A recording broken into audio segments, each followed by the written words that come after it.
ভাড়া বাড়ানোর প্রথম দিনে রাজধানীতে নৈরাজ্য, বেশিরভাগ যাত্রীর কাছে পরিষ্কার হয়নি হিসাব, মালিক শ্রমিক আর সরকারের বিরুদ্ধে অভিযোগ। 100% বেশি ভাড়া নিচ্ছে, 5 টাকার ভাড়া 10 টাকা নিচ্ছে। আমাদের ভোগান্তি, আমাদের সবসময় যেতে হবে, আসতে হবে। 2 টাকার জায়গায় সেটা 5 টাকা অবশ্য আমরা দিতে রাজি না, কিন্তু আমরা কিন্তু এক প্রকার জিম্মি। ডিজেল ও সিএনজি চালিত বাস আলাদা করা নিয়ে ধোঁয়াশা, ভ্রাম্যমাণ আদালত পরিচালনা করে বাড়তি ভাড়া বন্ধের দাবি যাত্রীদের। স্বরাষ্ট্রমন্ত্রীর সাথে বৈঠক শেষে ট্রাক ও কাভার্ড ভ্যান মালিকদের ধর্মঘট স্থগিতের ঘোষণা। ব্যবসায়ী সংগঠনগুলোর সাথে কথা বলে পুনর্নির্ধারণ হবে পণ্য পরিবহন ভাড়া। বেশি ভাড়া নিলে কঠোর ব্যবস্থার হুঁশিয়ারি ওবায়দুল কাদেরের। ডিজেল কেরোসিনের দাম বাড়িয়ে জনগণের পকেট কাটা হচ্ছে, মন্তব্য মির্জা ফখরুলের। তারেক রহমানের অর্থের উৎস নিয়ে প্রশ্ন প্রধানমন্ত্রীর। লন্ডনের সংবর্ধনায় বললেন, সাজাপ্রাপ্ত পলাতক আসামি কিভাবে দলের নেতৃত্ব দেয়।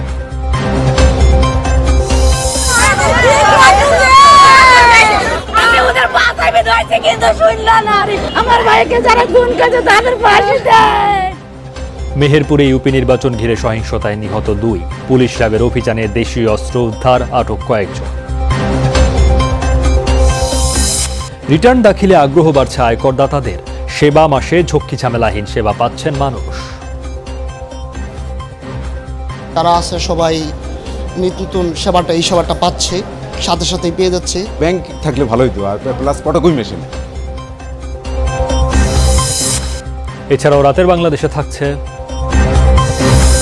টি-20 বিশ্বকাপে ব্যর্থতা খুঁজে বের করতে 2 সদস্যের তদন্ত কমিটি গঠন। দলের ক্রিকেটার ও টিম ম্যানেজমেন্টের সাথে কথা বলবেন তারা।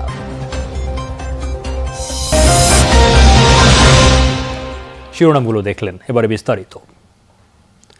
ভাড়া বৃদ্ধির নামে নৈরাজ্য চলছে রাজধানীতে। গণপরিবহনে যে যার মতো করে বাড়িয়ে নিয়েছে ভাড়া। 26% বাড়তির কথা বলা হলেও নেওয়া হচ্ছে 50%-এর বেশি। যাত্রীদের অভিযোগ, পকেট কাটা হচ্ছে সাধারণ যাত্রীদের। তবে অতিরিক্ত ভাড়া দিতে অস্বীকৃতি জানাচ্ছেন কেউ কেউ। বাকবিতণ্ডায় জড়াচ্ছেন চালক কন্ডাক্টরের সাথে। গণপরিবহনে ভাড়া বেড়েছে 26%, কিন্তু বাস্তবে ভাড়া আদায় হচ্ছে আরও অনেক বেশি। মিরপুর শ্যামলী এলাকার বেশিরভাগ পরিবহনে ভাড়া বৃদ্ধির হার 50% বা তারও বেশি। 100% বেশি ভাড়া নিচ্ছে, 5 টাকার ভাড়া 10 টাকা নিচ্ছে। 15 টাকা দিচ্ছে, সে নিচ্ছে না, সে বকা দিতেছে। সব গাড়িতে একই ভাড়া, 10 টাকা আর 15 টাকা। আমার ভাড়াই 2টা, একটা আপনি আজিমপুর যান আর জেনে যান। যাত্রীদের অভিযোগ, সুযোগ পেলেই পকেট কাটার চেষ্টা করে বাস কর্তৃপক্ষ। এবারও তাই হয়েছে। দ্রব্যমূল্য ও তেলের দরের পর ভাড়া বৃদ্ধিতে ক্ষোভ জানান যাত্রীরা। অভিযোগ করেন, দিন শেষে নানান চাপে পিষ্ট হন কেবল নিম্ন আয়ের মানুষেরা। 20 টাকায় যেতাম, এখন 25 টাকা দিচ্ছি। কিছু করার নেই জনগণ। 5 টাকা ওই জায়গায় দেওয়া লাগবে, 15 টাকা 10 টাকা আর কি বেশি আর কি। আমাদের আসলে গরিব মানুষ, আমরা আমাদের ভোগান্তি, আমাদের সবসময় যেতে হবে, আসতে হবে। 2 টাকার জায়গায় সেটা 5 টাকা অবশ্য আমরা দিতে রাজি না, কিন্তু আমরা কিন্তু এক প্রকার জিম্মি। জনগণের উপরে মানে এটা একটা করে দিয়েছে, জুলুম হয়েছে একবারে। জনগণের কি কামাই আছে? বাড়তি ভাড়া আদায়ে বেগ পেতে হচ্ছে বলে জানান চালক শ্রমিকেরা। বলেন, রবিবারের সিদ্ধান্ত অনুযায়ী 26% বাড়তি ভাড়া দিতেও নারাজ যাত্রীরা। ফলে খরচ ও লাভের সমন্বয় করা মুশকিল। তেলের গাড়ি চালাই, কয় গ্যাসের গাড়ি চালাই, এই কয় ভাড়া দিবার চান। ভাড়া নিয়ে অনেকটা ঝামেলা করে, ঠিক আছে, আর যাত্রীদের সাথে অনেক কথা বলতে হয়। 3 দিন ধর্মঘটের পর ভাড়া বাড়িয়ে সারা দেশে স্বাভাবিক গতিতে চলছে গণপরিবহন। রাসেল আহমেদ, যমুনা নিউজ, ঢাকা। চার্ট হাতে না পেলেও বাড়তি ভাড়া আদায় করেই শুরু হয়েছে দূরপাল্লার বাস চলাচল। যাত্রীদের অভিযোগ, বাড়তি ভাড়া গুনেই তাদের যেতে হচ্ছে নিজ নিজ গন্তব্যে। অন্যদিকে পরিবহন সংশ্লিষ্টরা বলছেন, সরকারের নির্ধারিত বর্ধিত ভাড়া বাস্তবায়ন শুরু হলে ভাড়ার পরিমাণ আরও বাড়বে। যাত্রী কল্যাণ সমিতি বলছে, মালিক শ্রমিক আর সরকার মিলে একচেটিয়া ভাড়া বাড়িয়েছে। গেল 3 দিন দূরপাল্লার বাস না চলায় সোমবার সকাল থেকেই রাজধানীর গাবতলী বাস টার্মিনালে যাত্রীদের ভিড়। কিন্তু টিকিট কাটতে গিয়েই গুনতে হচ্ছে বাড়তি টাকা। ভাড়া আগে যেটা ছিল তার থেকে 50 টাকা বেশি নিচ্ছে আর কি। আগে এখান থেকে ভাড়া ছিল 300 টাকা, এখন সেই ভাড়া 350 টাকা করা হয়েছে। মহাখালী সহ অন্য বাস টার্মিনালেও একই চিত্র। বাড়তি ভাড়ার হিসাবটা কারো কাছেই পরিষ্কার নয়। 540 টাকা নিয়েছে, 100 টাকার ভাড়া ছিল, 660 টাকা ছিল, এখন 810 টাকা রাখলো। যদিও কোনো কাউন্টারেই নেই বর্ধিত ভাড়ার চার্ট। তাই সুস্পষ্ট কোনো ব্যাখ্যা দিতে পারছে না সংশ্লিষ্টরা। তাদের দাবি, বর্ধিত হারে ভাড়া না নিয়ে পূর্বের চার্টের মূল্যই রাখা হচ্ছে। আগে ছিল আমাদের মনে করেন 395 টাকা, তাই এখন 450 টাকা নিচ্ছে। পার্সেন্টেজের হিসাব তো আর যাত্রীরা করতেছে না, আমরা মূলত যেভাবে বুঝাচ্ছি ওইভাবেই ওরা দিয়ে যাচ্ছে। আজকে যারা আমরা তো এখনো ভাড়ার চার্ট পাইনি, তা নির্ধারণ করব কি? চার্টটা পাবো দুপুরের পরে হয়তো। ডিজেলের মূল্যবৃদ্ধিতে বাস ভাড়া সমন্বয়ের জন্য 3 দিন ধর্মঘট করার পর এখন আবার নতুন সুর পরিবহনের লোকজনের মুখে। 550 টাকা ভাড়া নেই, যদি 743 টাকা ভাড়া আসে সরকারের বর্তমান তালিকা অনুযায়ী, তাহলে তো মানুষের তো আকাশ কুসুম চিন্তা ভাবনা, এটা তো কখনোই মানুষ দিতে পারবে না। আর নর্মালি আমরা এই যে 50 টাকা, এই 50 টাকা বাড়াইছি। ভুল ভাড়া যদি যাত্রীর কাছ থেকে নেই 400 কয় টাকা, তাহলে তো যাত্রী স্টক করবো। এদিকে মালিকদের প্রেসক্রিপশন অনুযায়ী ভাড়া বাড়ানো হয়েছে, অভিযোগ যাত্রী কল্যাণ সমিতির। সংবাদ সম্মেলন করে সমিতির মহাসচিব বলেছেন, করোনার পর সরকার মানুষের উপর নতুন বোঝা চাপিয়ে দিয়েছে। ঢাকা শহরের একটা বাসকে দৈনিক 1200 থেকে 1500 টাকা চাঁদা দিতে হয়। এই চাঁদাটা তারা তাদের পকেট থেকে দেবেন না, যাত্রীদের কাছ থেকে লুণ্ঠিত টাকা তুলে নেওয়ার জন্যই আজকে ভাড়াটা কয়েক গুণ বাড়িয়ে দিয়েছে বলে আমরা আজকে সবাই স্পষ্টত তাদের বিরুদ্ধে অভিযোগ আনছি। সঠিক ব্যয় বিশ্লেষণ করে যাত্রীদের জন্য সহনীয় মাত্রায় ভাড়া নির্ধারণের দাবি জানিয়েছে যাত্রী কল্যাণ সমিতি। জ্বালানির মূল্য 1 লাফে বাড়িয়ে দিল। শওকত মঞ্জুর শান্ত, যমুনা নিউজ, ঢাকা। ডিজেলের দাম বাড়লেও সিএনজি চালিত বাসেও আদায় করা হচ্ছে বাড়তি ভাড়া। ডিজেল বা সিএনজি চালিত বাস আলাদা করার উপায় না থাকায় ক্ষোভ জানিয়েছেন যাত্রীরা। সাধারণ মানুষের এই দুর্ভোগের জন্য বিআরটিএকে দুষছেন বাস মালিক সমিতির নেতারা। তবে বুয়েটের এক সমীক্ষায় দেখা যায়, সারা দেশে চলাচলকারী 95% বাসই সিএনজি চালিত, যদিও এর সাথে দ্বিমত আছে নেতাদের। রিয়াজ রায়হানের রিপোর্টে বিস্তারিত। ডিজেলের দাম বেড়েছে, বন্ধ হয়ে গেছে গণপরিবহন। বৃহস্পতিবার সারাদিনেও সমাধান হয়নি, পরের 2 দিনই সরকারি ছুটি, তাই টানা 3 দিন এমন অবর্ণনীয় দুর্ভোগে সাধারণ মানুষ। 3 দিন পর সমাধানের পথ খোঁজা, সমাধান হয়েছে বটে, তবে যাত্রীদের উপর বাড়তি ভাড়া চাপিয়ে। বাস মালিক নেতারা বলছেন, দায়িত্বপ্রাপ্ত সংস্থা তৎপর থাকলে প্রথম দিনে এই সমস্যার সমাধান সম্ভব ছিল। বুধবার রাত্রে বাড়িয়ে দিয়েছে, আমরা বৃহস্পতিবার একটা অভিযোগ করেছি যে এটা আমাদের মালিকদের জন্য খুব হার্মফুল হয়ে যাবে, এটা আলোচনার সাপেক্ষে একটা ব্যবস্থা নেওয়া দরকার।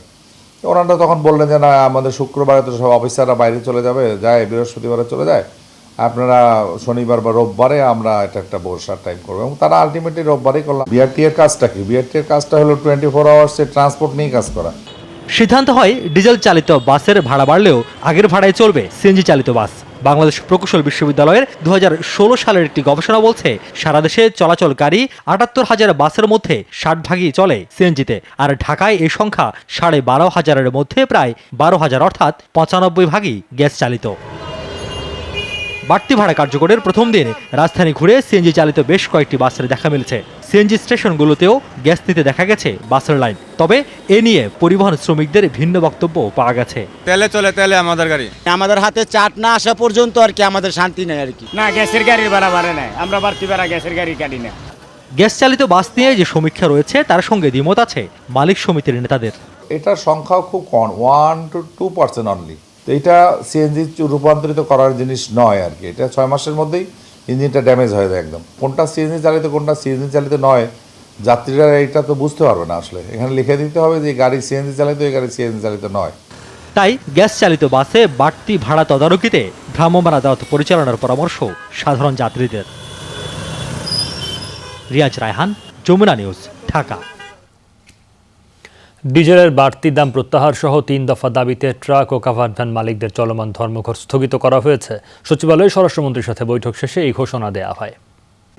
আমরা তাদের এই দাবির প্রেক্ষিতে আমরা বিজিএমই, বিকেএমই যাদের এবং এফবিসিআই যাদের নাকি তারা সেবা দান করেন, সেবা দেন, তাদেরকে আমরা অনুরোধ করব যে তাদের সঙ্গে বসে একটা যৌক্তিকভাবে এই তাদের এই পণ্য পরিবহনের দামও মূল্য যেন বৃদ্ধি করে দেয়। স্বরাষ্ট্রমন্ত্রীর সঙ্গে এই বৈঠক এবং তার এই ব্রিফিং কভার করেছেন আমাদের সহকর্মী মোহসেনুল হাকিম। তিনি এখন আমার সঙ্গে সরাসরি যুক্ত হচ্ছেন। মোহসেন, স্বরাষ্ট্রমন্ত্রীর বক্তব্য খানিকটা শুনলাম, বৈঠকে আর কি কি কথা উঠে এসেছে এবং সেই জায়গায় আসলে কার বক্তব্যের প্রেক্ষিত কি ছিল?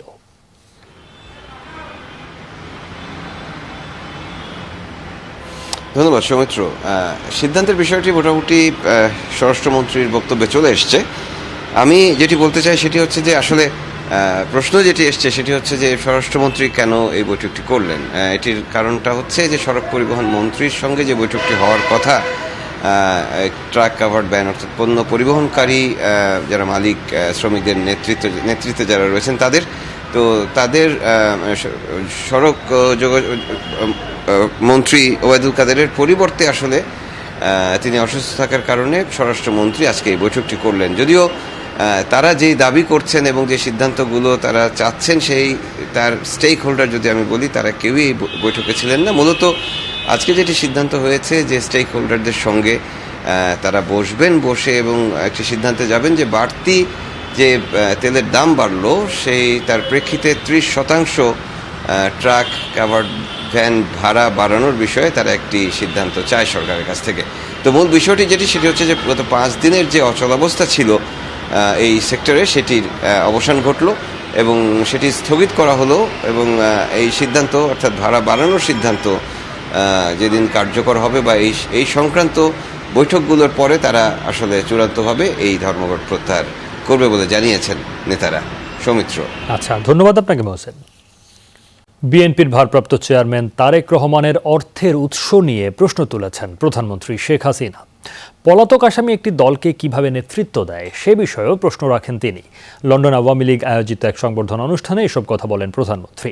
বলেন, প্রকৃতপক্ষে 7 নভেম্বর সৈনিক হত্যা দিবস, আর আওয়ামী লীগ জনগণের পাশে থাকে।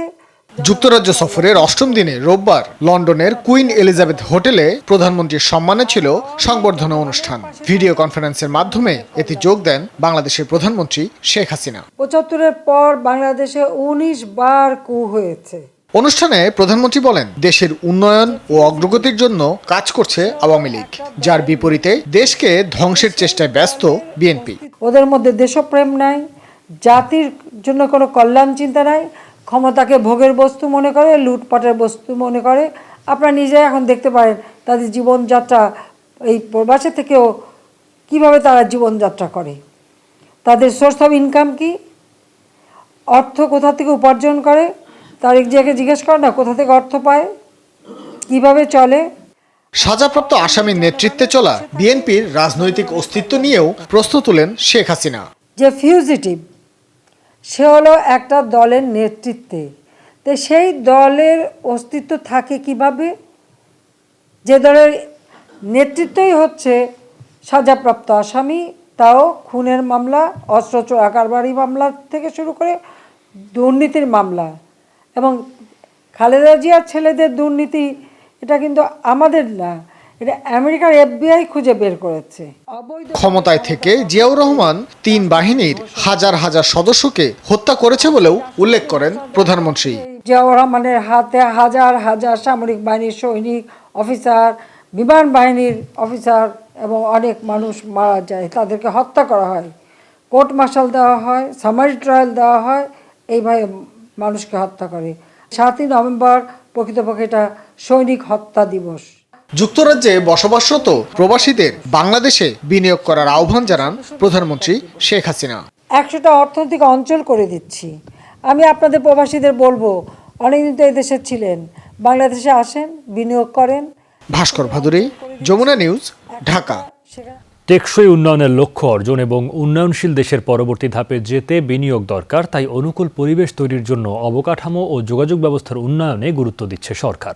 যুক্তরাজ্যের ম্যানচেস্টারে আয়োজিত বিনিয়োগ সম্মেলনে এসব কথা বলেন বক্তারা। বিদেশি বিনিয়োগকারীদের আগ্রহী করতে প্রবাসীদের দূত হিসেবে কাজ করার আহ্বান জানান। ম্যানচেস্টার থেকে আরও জানাচ্ছেন আলমগীর হোসেন। বিনিয়োগ আকর্ষণে লন্ডনের পর ম্যানচেস্টারে বিনিয়োগ সম্মেলন আয়োজন করে Bangladesh securities and exchange commission BSEC। এতে বাংলাদেশের অর্থনৈতিক উন্নয়নের বিভিন্ন দিক তুলে ধরা হয়। BSECর চেয়ারম্যান বলেন, বিনিয়োগ বাড়াতে অবকাঠামো ও যোগাযোগ ব্যবস্থার উন্নয়নে কাজ করছে সরকার। অবকাঠামো এবং যোগাযোগ ব্যবস্থার ব্যাপক উন্নয়ন হয়েছে। বিদেশি বিনিয়োগ বাড়াতে দূত হিসেবে কাজ করতে হবে। যৌথ উদ্যোগেও বিনিয়োগ করতে পারেন আপনারা। বাংলাদেশের উন্নয়নে পাশে থাকার আশ্বাস দিয়েছেন ম্যানচেস্টারের মেয়র। বাংলাদেশের অর্থনীতির দ্রুত উন্নয়ন হচ্ছে, বিনিয়োগেরও ব্যাপক সম্ভাবনা রয়েছে। বাংলাদেশের উন্নয়নে সহযোগী হিসেবে পাশে থাকবে যুক্তরাজ্য। প্রধানমন্ত্রীর বেসরকারি খাত বিষয়ক উপদেষ্টা বলেন, তলাবিহীন ঝুড়ি থেকে বাংলাদেশ এখন উন্নয়নশীল দেশ, তবে পরবর্তী ধাপে যেতে অনেক বিদেশি বিনিয়োগ দরকার। যে কোনো দেশের উন্নয়নে বিনিয়োগ দরকার, বিশেষ করে বিদেশি বিনিয়োগ। এ কারণে বিনিয়োগ পরিবেশ উন্নত করা হচ্ছে। প্রবাসী এবং বিদেশিরা যেন কোনো ভোগান্তি ছাড়াই বিনিয়োগ করতে পারে, তার জন্য কাজ করছে সরকার। অনুষ্ঠানে ভূমিমন্ত্রী বলেন, বিদেশি উদ্যোক্তাদের বিনিয়োগের ক্ষেত্রে সহায়তা দিতে প্রস্তুত সরকার। বিদেশি উদ্যোক্তারা বাংলাদেশে বিনিয়োগ করে প্রণোদনা পাচ্ছে। এখন থেকে কোনো ঝামেলা ছাড়াই মূলধন এবং মুনাফা আনতে পারবেন দেশে। অনুষ্ঠানে সরকারের বিভিন্ন নিয়ন্ত্রক সংস্থার পক্ষ থেকেও বিদেশি বিনিয়োগকারীদের নানা সহায়তা দেওয়ার আশ্বাস দেওয়া হয়। লন্ডনের পর ম্যানচেস্টারে আয়োজিত বিনিয়োগ সম্মেলনে বিএসইসি বাংলাদেশকে ভালোভাবেই তুলে ধরতে পেরেছে যুক্তরাজ্যের ব্যবসায়ী এবং বাংলাদেশি প্রবাসীদের কাছে। সম্ভাবনাময় অনেক খাতে বিনিয়োগের আগ্রহ দেখিয়েছেন এখানকার ব্যবসায়ীরা। এখন এটিকে বাস্তবে রূপ দিতে সব নিয়ন্ত্রক সংস্থাকে একসাথে কাজ করা দরকার বলে মনে করেন সংশ্লিষ্টরা। আলমগীর হোসেন, যমুনা নিউজ, ম্যানচেস্টার, যুক্তরাজ্য। নির্ধারিত ভাড়ার অতিরিক্ত যেন কোনোভাবে আদায় করা না হয় সেই ব্যাপারে পরিবহন মালিক শ্রমিকদের হুঁশিয়ার করেছেন আওয়ামী লীগ সাধারণ সম্পাদক ওবায়দুল কাদের। বলেছেন, এই ব্যাপারে প্রতিশ্রুতি ভঙ্গ করলে কঠোর ব্যবস্থা নেওয়া হবে। সকালে নিজ বাসভবনে সড়ক পরিবহন মন্ত্রী বলেন, গ্যাস, অকটেন ও পেট্রোল চালিত যানবাহনের ক্ষেত্রে বর্ধিত এই ভাড়া প্রযোজ্য হবে না। নির্ধারিত ভাড়ার অতিরিক্ত ভাড়া যেন যাত্রী স্বাধীনের কাছ থেকে কোনোভাবে আদায় না করা হয়। এ ব্যাপারে প্রতিশ্রুতি ভঙ্গ করলে জনস্বার্থে সরকার কঠোর ব্যবস্থা নিতে বাধ্য হবে। জ্বালানি তেল, বাস ভাড়া ও নিত্যপণ্যের দাম বৃদ্ধির প্রতিবাদে জাতীয় প্রেস ক্লাবের সামনে মানববন্ধন করেছে বিএনপি। এ সময় দাম বৃদ্ধির প্রতিবাদ জানিয়ে বিএনপি মহাসচিব বলেন, তেলের দাম বাড়িয়ে জনগণের পকেট কাটছে সরকার। পরে 10 নভেম্বর মহানগরে এবং 12 নভেম্বর জেলা উপজেলা পর্যায়ে প্রতিবাদ সমাবেশের কর্মসূচি ঘোষণা করেন। জ্বালানি তেল সহ নিত্য প্রয়োজনীয় পণ্যের দাম বৃদ্ধির প্রতিবাদে জাতীয় প্রেস ক্লাবের সামনে বিএনপির এই মানববন্ধন। বারবার জ্বালানি তেলের দাম বাড়িয়ে সরকার জনগণের পকেট মারছে, ভারী করছে নিজেদের পকেট, অভিযোগ করেন বিএনপি মহাসচিব মির্জা ফখরুল ইসলাম আলমগীর। তারা একদিকে অর্থনীতিকে রূপ করছে, জনগণের পকেট কাটছে আর নিজেদের পকেট ভারী করছে। ঢাকা মহানগর উত্তর ও দক্ষিণের এই আয়োজন থেকে তেলের দাম বৃদ্ধির প্রতিবাদে দুদিনের কর্মসূচি ঘোষণা করা হয়।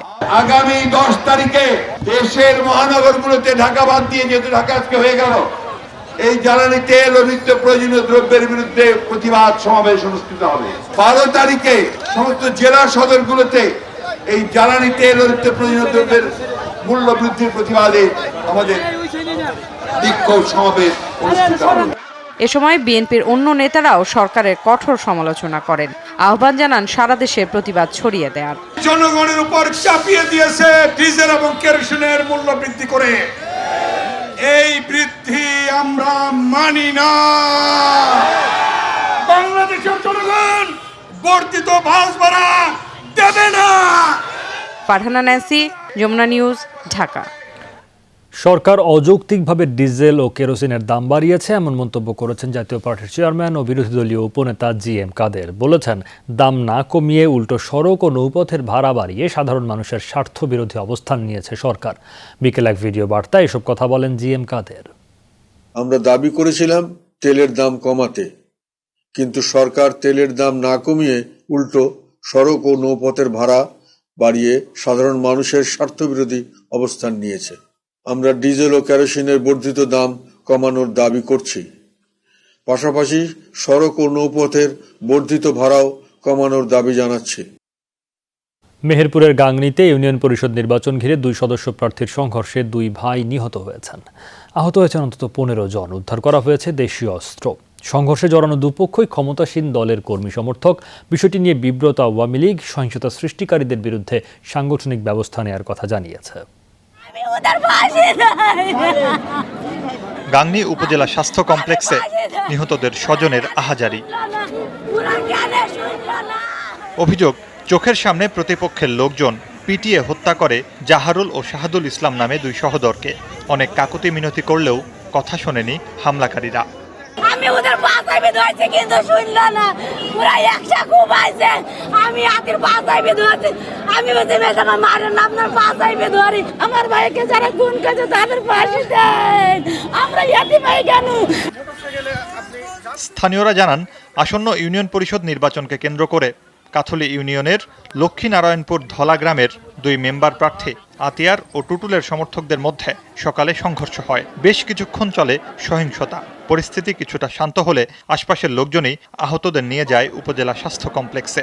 চিকিৎসক জাহারুল ও শাহাদুলকে মৃত ঘোষণা করেন। গুরুতর আহতদের উন্নত চিকিৎসার জন্য পাঠানো হয় কুষ্টিয়ায়। বেশিরভাগই খুব খারাপ অবস্থা ছিল, হাড় ভাঙা ছিল, হাড় কাটা ছিল, মাথা ফাটা ছিল। হ্যাঁ, আর এর ভিতরে আমরা একজন ভর্তি করতে পারছি, আর সব আমরা কুষ্টিয়া মেডিকেল কলেজে রেফার করে দিয়েছি এবং দুজন আসছে মৃত অবস্থায়। নিজ দলের কর্মীদের মধ্যে সহিংসতায় বিব্রত আওয়ামী লীগ নেতারা বিষয়টি নিয়ে সাংগঠনিক ব্যবস্থার কথা জানিয়েছেন। দুইজন মেম্বার পদপ্রার্থী আছে ওই ওয়ার্ডে, দুইজনই আমাদের দলের সাপোর্টার এবং এই দুইজনের ভিতরেই সমর্থকদের ভেতরে এই নির্বাচন কেন্দ্র করেই এই সহিংসতা। এই ঘটনার পর পুলিশ ও র্যাবের যৌথ দল সাঁড়াশি অভিযান চালায়, উদ্ধার করে দেশীয় অস্ত্র। তবে এ নিয়ে আনুষ্ঠানিক বক্তব্য দেননি কর্মকর্তারা। মুর্শিদুজ্জামান হিমু, যমুনা নিউজ।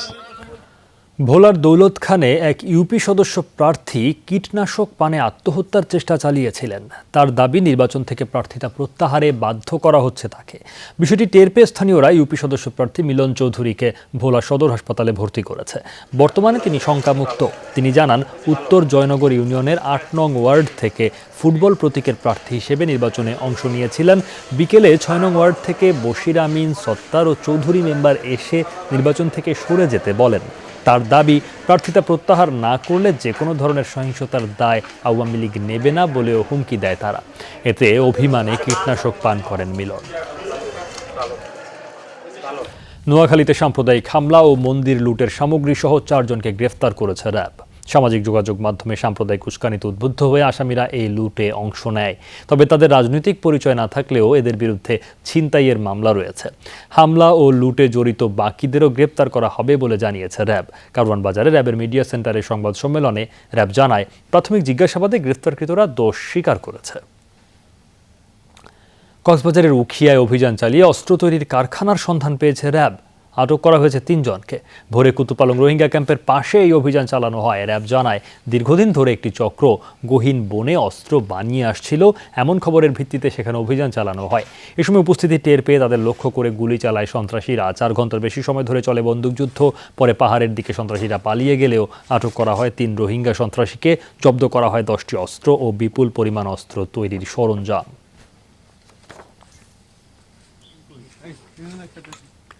পর্যটন কেন্দ্রে রক্তের হোলি খেলা দেখতে চাই না, এমন মন্তব্য করেছেন স্বরাষ্ট্রমন্ত্রী আসাদুজ্জামান খান। বিকেলে কক্সবাজারে ট্যুরিস্ট পুলিশের 8ম প্রতিষ্ঠাবার্ষিকীর 4 দিনব্যাপী অনুষ্ঠানের উদ্বোধনীতে তিনি একথা বলেন। ট্যুরিস্ট পুলিশের ডিআইজিকে উদ্দেশ্য করে মন্ত্রী বলেন, সন্ত্রাসীদের ক্ষেত্রে ডিআইজি কঠোর হতে পারেন, তবে কক্সবাজারে ঘুরতে এসে যেন পর্যটকেরা সংশয় বোধ না করে। সৈকতের সুগন্ধা পয়েন্টে পায়রা ও বেলুন উড়িয়ে উদ্বোধন করা হয় অনুষ্ঠানের। এ সময় অন্যান্যের মাঝে স্বরাষ্ট্র মন্ত্রণালয়ের জননিরাপত্তা বিভাগের সিনিয়র সচিব মোস্তফা কামাল উদ্দিন, ট্যুরিস্ট পুলিশের ডিআইজি মোর্শেদুল আনোয়ার খান, সংরক্ষিত আসনের এমপি কানিজ ফাতেমা এবং জেলা প্রশাসক উপস্থিত ছিলেন। কঠোর হতে আপনাকে কেউ মানা করে নাই, কঠোর হবে। আমরা সন্ত্রাসী দেখতে চাই না, আমরা হত্যা দেখতে চাই না, আমরা রক্তের হোলি খেলা এখানে দেখতে চাই না। এটা টুরিস্ট প্লেস, এখানে টুরিস্টরা আসবে, এখানে কোনো ভয়ভীতি, কোনো রক্তের হোলি খেলা এখানে চলবে না। প্রয়াত রাষ্ট্রপতি জিয়াউর রহমানের আমলে গুম, খুন ও বিচার বহির্ভূত হত্যাকাণ্ডের শিকার ক্ষতিগ্রস্ত পরিবারের সদস্যরা স্বাধীন কমিশন গঠনের দাবি জানিয়েছেন। এজন্য তারা মুক্তিযুদ্ধ মন্ত্রণালয় ঘেরাও করে মানববন্ধন করেছেন। সকালে মুক্তিযুদ্ধ মন্ত্রণালয়ের সামনে মানববন্ধন করে ক্ষতিগ্রস্ত পরিবারের সদস্যরা। এ সময় মুক্তিযুদ্ধ বিষয়ক মন্ত্রী আকাম মোজাম্মেল হক মন্ত্রণালয়ে এলে তার গাড়ি ঘেরাও করে বিক্ষোভ করেন তারা। মন্ত্রী বলেন, জিয়াউর রহমানের শাসন আমলে বিচারের নামে প্রহসন করে মুক্তিযোদ্ধাদের হত্যা করা হয়েছে। এসব অভিযোগ তদন্তে স্বাধীন কমিশন গঠন প্রয়োজন বলেও তিনি জানান। ক্ষতিগ্রস্ত পরিবারের সদস্যরা সে সময় বিচারের কোর্ট মার্শালে মৃত্যুদণ্ডপ্রাপ্ত মুক্তিযোদ্ধাদের তালিকা প্রকাশের দাবিও জানিয়েছেন। বিভিন্ন ইস্যু সৃষ্টি করে সরকার ক্ষমতায় থাকতে চায় বলে মন্তব্য করেছেন গণ অধিকার পরিষদের সদস্য সচিব নুরুল হক নূর। জাতীয় প্রেস ক্লাবে জ্বালানি তেলের বর্ধিত দাম প্রত্যাহার ও নিত্য প্রয়োজনীয় দ্রব্যমূল্যের ঊর্ধ্বগতির প্রতিবাদ সভায় তিনি এই মন্তব্য করেন। নূর বলেন, সরকার আগে তেলের দাম বাড়িয়েছে, পরে মালিক শ্রমিকদের ধর্মঘটে নামিয়ে দিয়েছে। জনগণকে প্রশমিত করার জন্য সরকার ধর্মঘটের নামে নাটক সাজিয়েছে বলে অভিযোগ করেন তিনি। দাবি জানান দ্রুত তেলের দাম কমানোর, অন্যথায় ভুক্তভোগী সবাইকে নিয়ে কঠোর আন্দোলনের হুঁশিয়ারি দেন। 41 সালের মধ্যে অত্যাধুনিক রেল ব্যবস্থার অন্তর্ভুক্ত হবে বাংলাদেশ। কমলাপুর স্টেশন 2024 সাল থেকে বহুমাত্রিক কেন্দ্রে পরিণত হবে। বিমানবন্দর স্টেশনকেও এই ধরনের সুবিধার আওতায় আনার পরিকল্পনা আছে। কমলাপুর রেল স্টেশনে প্রথম স্থাপিত অটোমেটিক ট্রেন ওয়াশিং প্ল্যান্টের উদ্বোধন করে এসব কথা জানান রেলমন্ত্রী নুরুল ইসলাম সুজন। কমলাপুর রেলওয়ে স্টেশনে অটোমেটিক ট্রেন ওয়াশিং প্ল্যান্ট, যার মাধ্যমে জংশনে আসা বেশিরভাগ ট্রেনেরই বাইরের অংশ পরিষ্কার হবে দ্রুততম সময়ে। পরিচ্ছন্নতার কাজে যারা নিয়োজিত সেই শ্রমিকরা বলছে, যেখানে 20 জন লোকের 1 ঘন্টার বেশি সময় লাগতো, সেখানে এখন একজন লোক 10 মিনিটে পরিষ্কারের কাজ সম্পন্ন করবে। 5 জন লোকের লাগতো শুধু একটা পানের দাগ উঠাইতে, ঘষতে ব্রাশ দিয়ে, সাবান দিয়ে, আর সেখানে অটোমেটিক 10 মিনিটে গাড়িটা পরিষ্কার হয়ে যাবে। পানি অপচয় কম হবে, প্লাস 20 জনের জায়গায় 2 থেকে 3 জন লোক লাগবে ওয়াশিং করতে, এবং গাড়িটা অনেক পরিষ্কার ভালো হবে।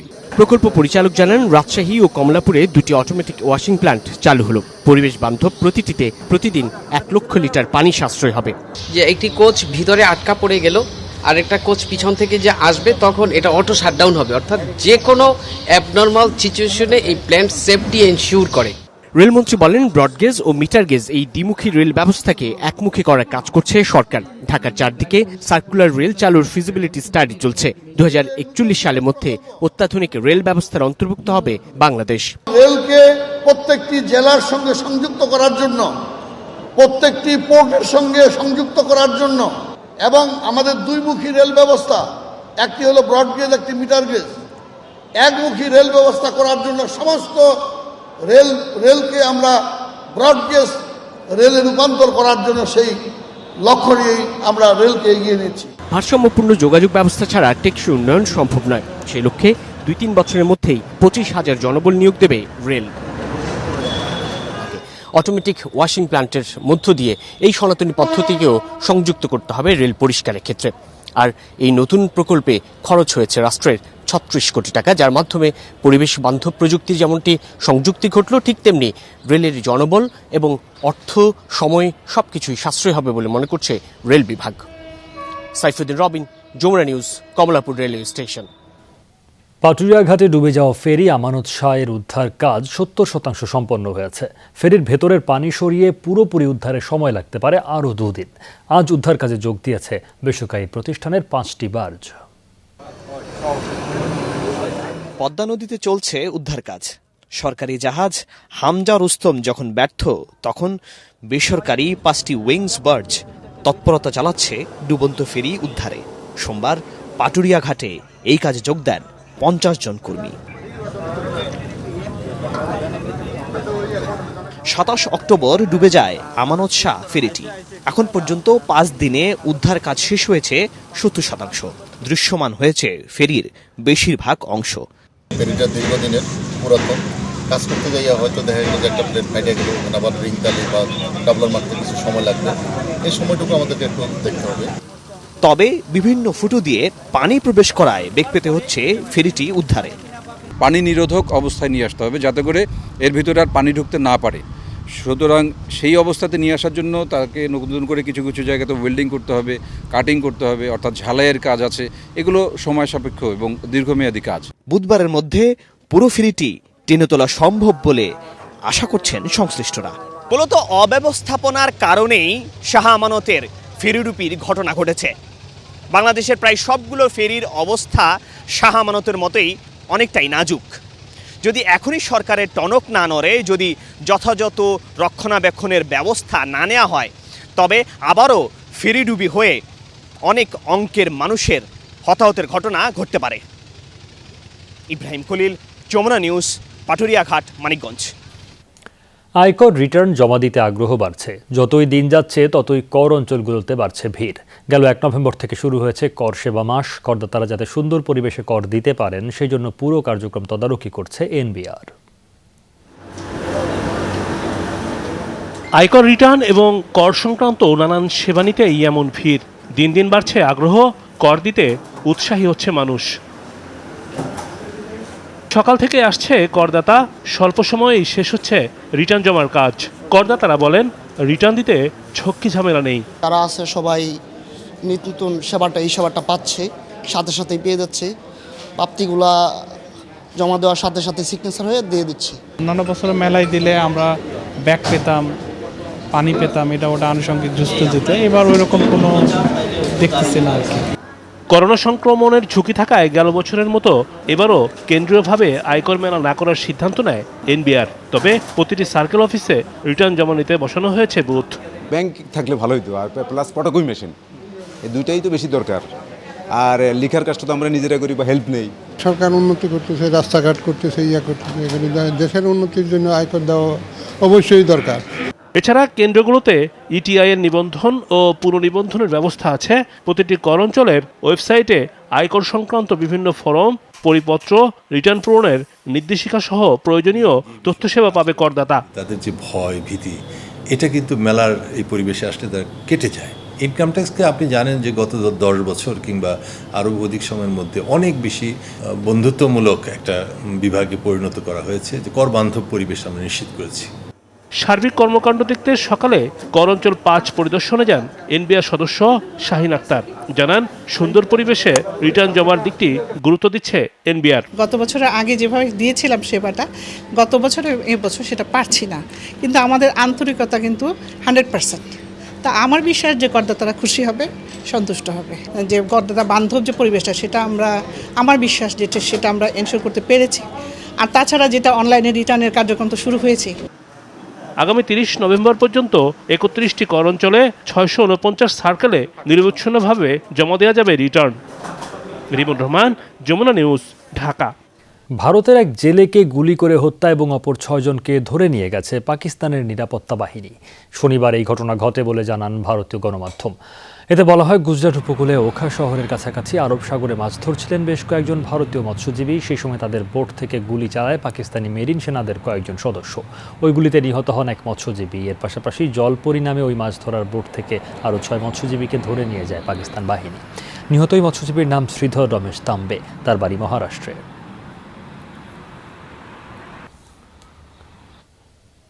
20 মাস পর পর্যটকদের জন্য সীমান্ত খুলে দিল যুক্তরাষ্ট্র। তবে প্রবেশ করতে হলে দেখাতে হবে 2 ডোজ করোনা টিকা সম্পন্ন করার সনদ।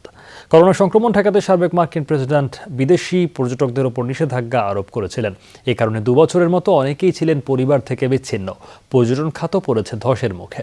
বিধিমালা শিথিলের কারণে জনস্রোতের মুখোমুখি হতে যাচ্ছে মার্কিন এয়ারপোর্টগুলো। কর্তৃপক্ষের দাবি, প্রচুর টিকিট বুকিং হয়েছে। পূর্ণাঙ্গ ভ্যাকসিন ডোজ দেয়া থাকলেও যাত্রীদের শেষ মুহূর্তে করাতে হবে করোনার নমুনা পরীক্ষা। এদিকে যুক্তরাষ্ট্রের 2 প্রতিবেশী মেক্সিকো ও কানাডাও তুলে দিয়েছে নিষেধাজ্ঞা। বিশ্বকাপ ব্যর্থতা তদন্তের জন্য 2 সদস্যের কমিটি গঠন করেছে বিসিবি। কমিটিতে আছেন 2 বোর্ড পরিচালক এনায়েত হোসেন সিরাজ ও জালাল ইউনুস। বিশ্বকাপ থেকে বাজে পারফরম্যান্স নিয়ে ফেরা ক্রিকেটার, কোচ ও কর্মকর্তা সবার সাথে আলাদাভাবে কথা বলবে এই কমিটি। সঠিক তথ্য তুলে আনতে সব ধরনের ব্যবস্থা নিতে পারবেন তারা। তবে কবে নাগাদ বোর্ডের কাছে রিপোর্ট জমা দেবেন এই কমিটি, সেটি উল্লেখ নেই বিসিবির বিজ্ঞপ্তিতে।